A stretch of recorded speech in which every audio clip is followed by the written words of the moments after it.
There you go. And today I have Marie-Pierre St-Onge who's to to us about diet and the circadian rhythm and the effect that diet can have on circadian rhythm and how circadian rhythm can affect obesity. So, welcome. Welcome to the podcast. Thank you. It's my pleasure to be here. Yes. Now tell us how you became interested in this particular subject, how So I you have a ended up. background in nutrition. My background is in nutrition. I have a bachelor's, master's, and PhD in nutrition from McGill University. When I Right. first joined my first faculty position, the National Institutes of Health had a call for applications related to sleep and energy balance to Hmm. address the causality of the sleep obesity association. And the sleep researchers came to the nutrition department, try to seek a collaborator who could assist them with measurement of energy balance. And there I was, a junior faculty member, just starting off. I didn't have much in terms of NIH funding. I knew a lot about energy balance regulation and thought, well, that would be a very fascinating topic for me to bring my skills to this field of sleep and circadian rhythms to evaluate how those influence obesity risk.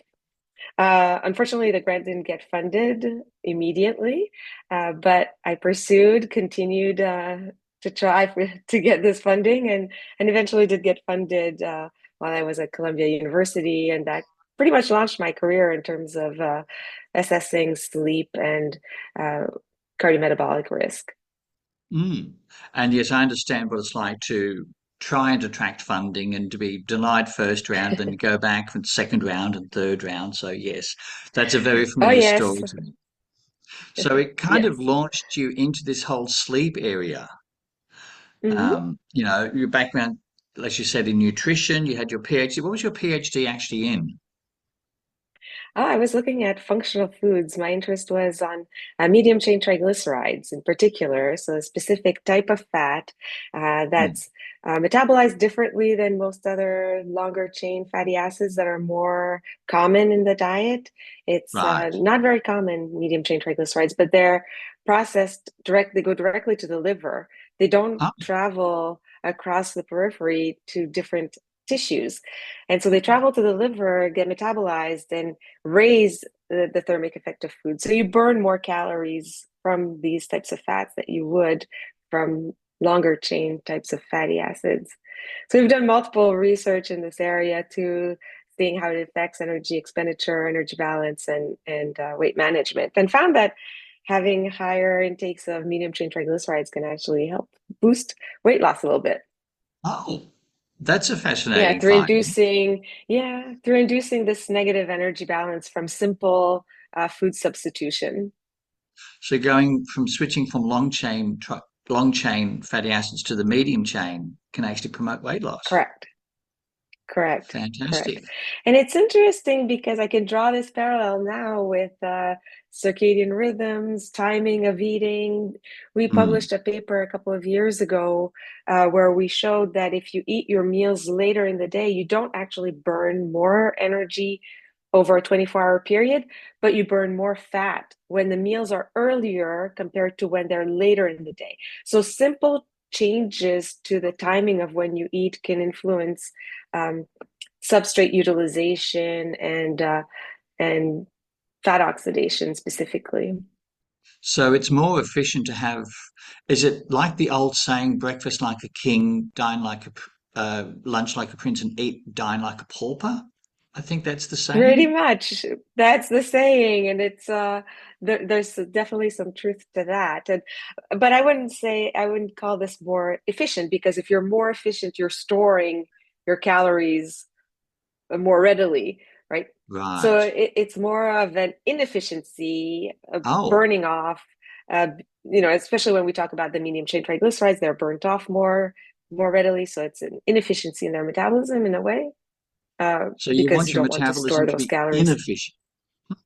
So you want your If you want metabolism to negative be energy balance, right? right. For weight No, because loss, you want to waste it more than store it for future I use. understand. I understand. I have family members who have unfortunately very efficient metabolism. My poor father, I swear he could have looked at a picture of chocolate cake and put on weight. One of those Ah, yeah. very efficient.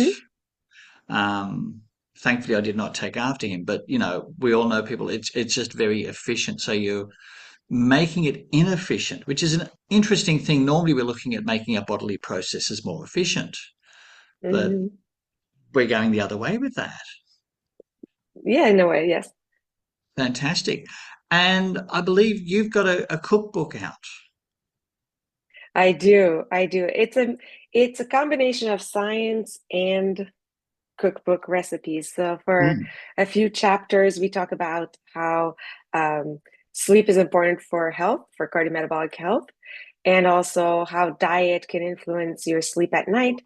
And knowing that people want to know how to implement the information that they receive. I paired with a colleague of mine, Kat Craydock, who's a recipe developer. She's actually the CEO of Sava magazine, and she developed delicious recipes with very strict parameters in terms Oh, of types of foods and nutrient profile for the final recipes. Yes. and also are the recipes time linked? So, like, these are your breakfast recipes, these are your lunch recipes. Is it like that? So we have breakfast recipes. We have easier. Then we have side salads, those types of vegetarian dishes, evening Hmm. dishes, more involved dishes, and desserts. Pantry also staples that are convenient and can be used in multiple recipes throughout the book. Right. But So, I evaluated all of those recipes for their nutrient content to ensure that they were healthful, that they aligned with heart healthy recommendations for diet. so a lot of sitting out there with the calculator doing the maths and looking at the calorie intake and the protein intake and all that sort of maths, which I have Exactly. had to do on a diet myself. Mhm. So I've also had to go back to Kat and say that this has too much saturated fat. We need to go back to the drawing board. Can we Oh, improve? Can we put a little more fiber in this dish? Can we add a little bit of this or a little bit of that? And she was great to work with. Very flexible. right. And yes, because I have heard, and you can please confirm if it's true, that most restaurants dishes are delicious because they add lots of butter to everything, which is delicious, but not Butter something and cream. butter and cream. Okay, so that's Yes. the trick that restaurants will use to make everything taste delicious. There's lots of butter and cream, which Yes, is and we delicious, but focus not what you more want for your on heart health. or your sleep health. And so for our book, we focus more on unsaturated fats, mostly from olive oil. We do have some source of medium chain fatty acids in there. One of the recipes with coconut oil and Right. alternative plant-based dietary fats. Is coconut oil very healthy compared with other oils, or how does it compare with other? It has a lot more saturated fat, obviously, but Hmm. compared to other oils, has a greater proportion of those medium chain fatty acids. Oh, okay. But the medium chain fatty acids that we studied as part of my PhD were extracted from coconut oil. They were purified, so didn't have all Right. of the other The saturated long fats that you chain. would not want to include. Yes, yes. Oh, So the idea still remains that ideally you would want to eat oils that remain liquid at room temperature. yeah. And you'll notice sometimes coconut oil, has this liquefying point that's lower than other solid fats. So if it's warm in your kitchen, your coconut oil will become liquid. If it's cold in your kitchen, it will solidify. Yes, that is something I do actually remember from high school. Our science teacher Mhm. telling us that.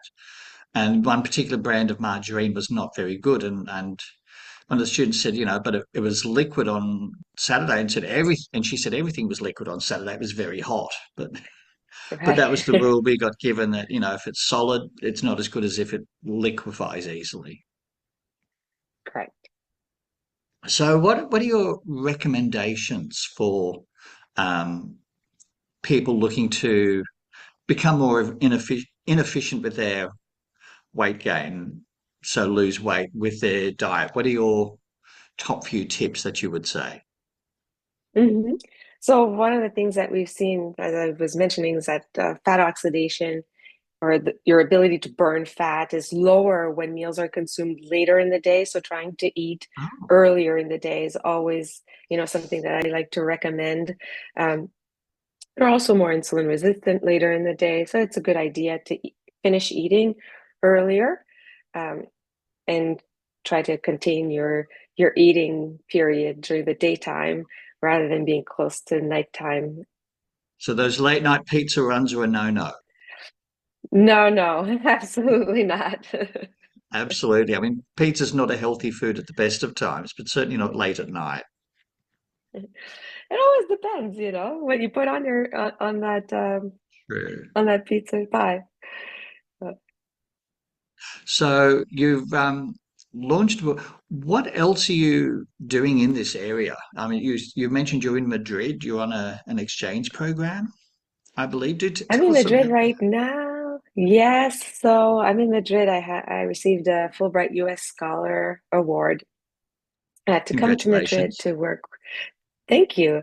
I'm here at the Spanish Research Council in their nutrition, food science, and technology department, and we're looking at uh, more closely of the timing of eating, the timing of sleep, and its relation to type 2 diabetes. So we're doing a case control study. So we're looking at individuals with type 2 diabetes and those who do not have type 2 diabetes, and really characterize their lifestyle behaviors in terms of timing.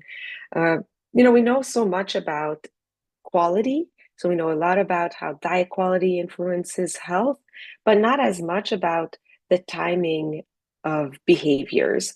How does the timing of your meals influence your risk of disease? How does the timing of your sleep influence your risk of disease? So, you talk about jet lag, right? We know if we Mm. switch the timing of sleep back and forth over time, it's associated with increased risk of obesity, type 2 diabetes, and cardiovascular disease.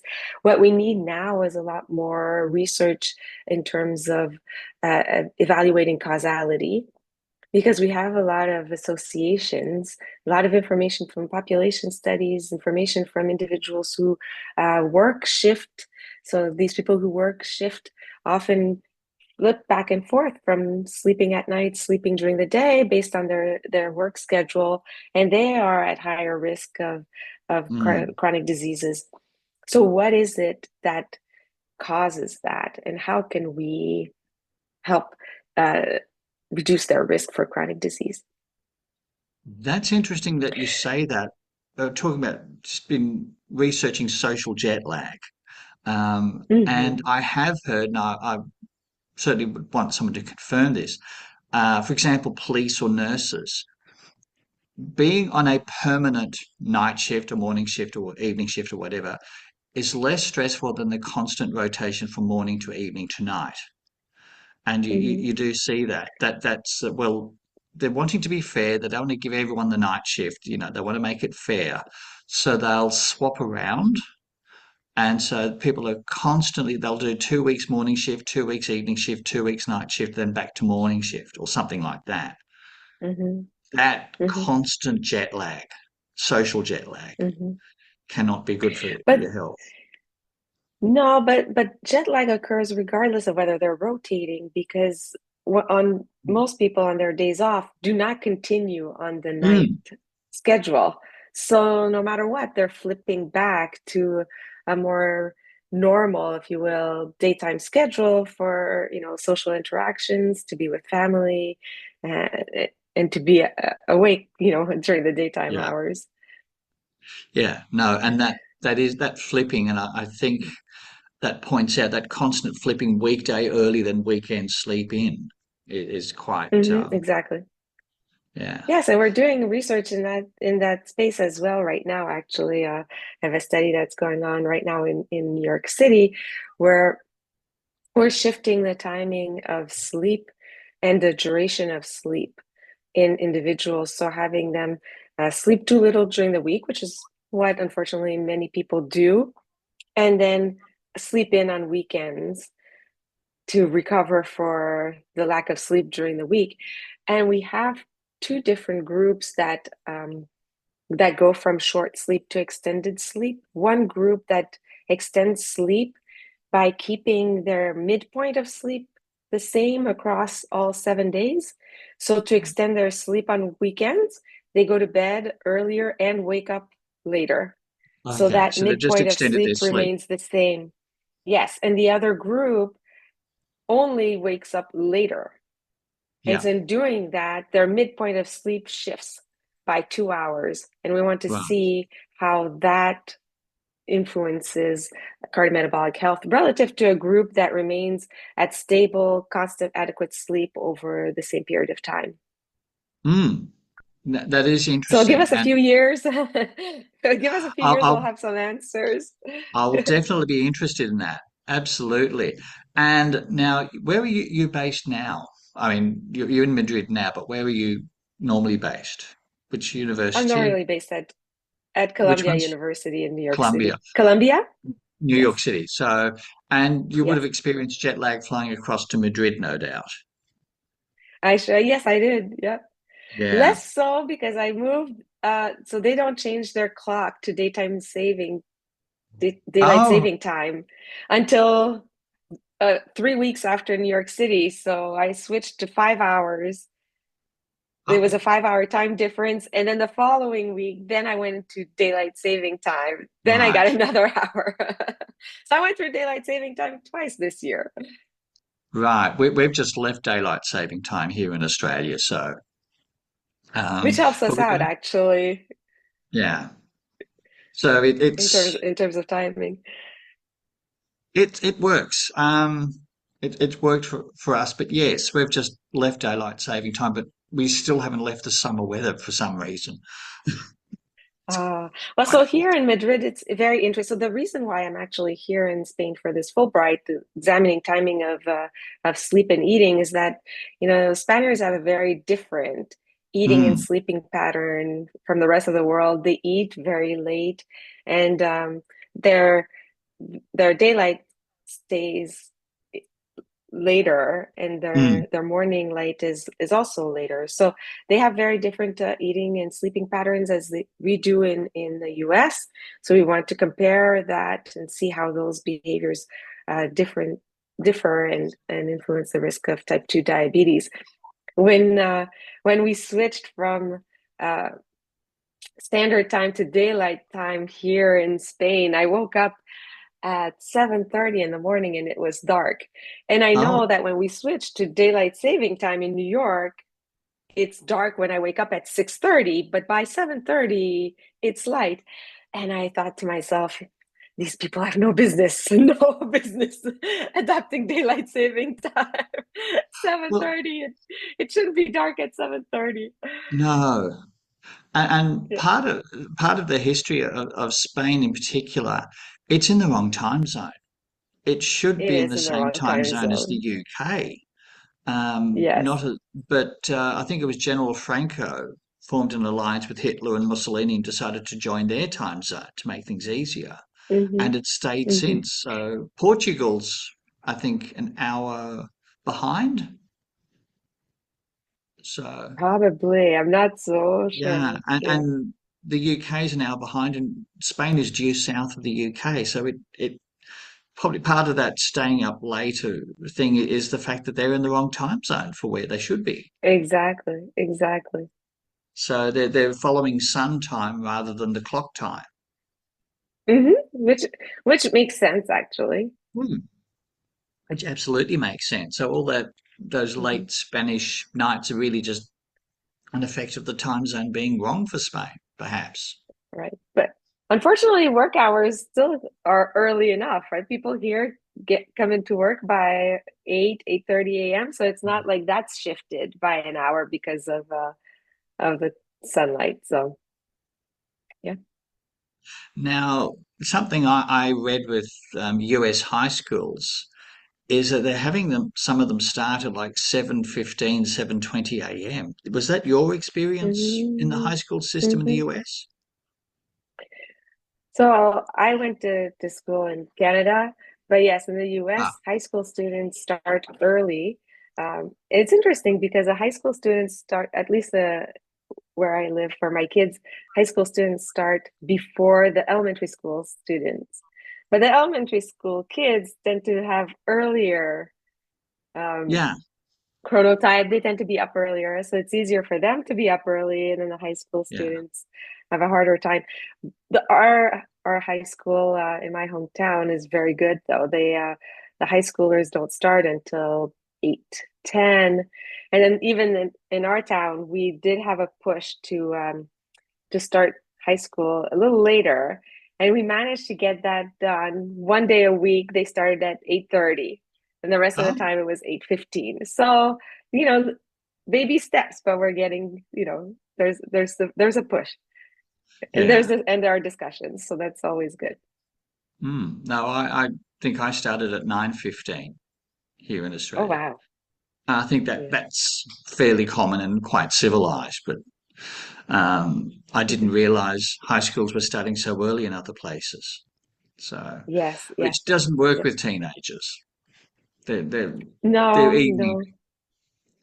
So They have a harder time waking up, that's for sure. yeah, their And then circadian they rhythms play just catch up on later. weekends. Yeah. Mm-hmm. Mm-hmm.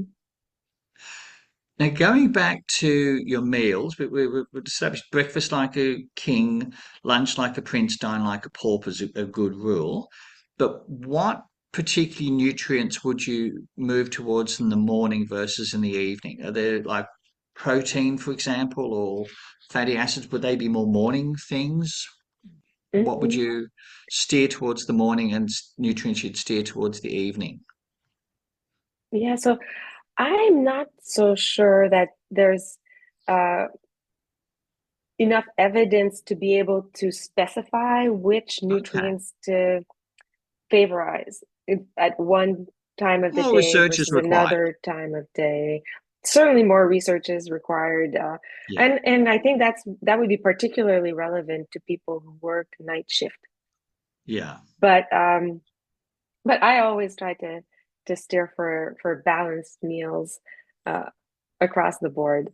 Uh, Mm. Oftentimes, we had a statement published with the American Heart Association that I led related to timing of eating and frequency of eating, where we um, made recommendations for what would constitute a, um, an individual eating occasion. How should we define meals? And we had specific recommendations for breakfast as a as an important meal where people typically get uh, very key nutrients from their breakfast that they don't all necessarily get from other meals across the day, like calcium, like Oh, vitamin D, phosphorus tend to be higher from morning meals. Um, so those are folate also tends to be higher from morning meals, mostly because people, at least in the US, tend to consume more um, breakfast cereals that are fortified, or breakfast cereals with milk or yogurt, or those types of foods that tend to be consumed more readily in the morning than evening, more culturally. mm. That's interesting that we do have cereals with milk or we'll have yogurt or something that you tend not to eat much later in the day, I suppose. Hmm. So Unless there's you're your me, and calcium. then breakfast cereal all day long. I could have it for breakfast, lunch, dinner, or Really? snack, you name it. Oh, that's fun. So with or without milk? With milk. And that's why there's a lot of very good breakfast recipes in our book. The granolas, the overnight oats, muesli, all sorts of things that are really enjoyable I'm looking with milk forward and to yogurt. I'm looking forward to receiving it when Australia Post gets its act together. So, but that's what would be your main message to people watching and wanting to balance their diet and their circadian rhythm? What would be your main takeaway recommendations? Well, I'm very interested in cardiometabolic health. So health across the lifespan for longevity, for healthful lifespan. And I think the three pillars for better health across the lifespan is having good sleep, a healthy diet, and physical activity. We recently published a paper, a scientific statement that I shared with the American Heart Association on multidimensional sleep health to bring awareness to the importance of sleep, not only sleep duration, but other aspects of sleep for cardiometabolic health, like the regularity of sleep, the timing of sleep, one's satisfaction with sleep, sleep having good efficiency, having absence of sleep disorders, and also being alert during the day. So oftentimes people don't really think about when they think about sleep, they think about the nighttime, but there are Mm. also daytime implications of nighttime sleep, and we mentioned that in our scientific statement as things that we should be aware of, things that health professionals should be talking to their patients about, and that researchers should evaluate in their science. Right. Well, thank you very much for your time. Welcome, and I'm sure our listeners have gained something useful of that. So, best of luck with the cookbook, and thank you once again for joining our podcast.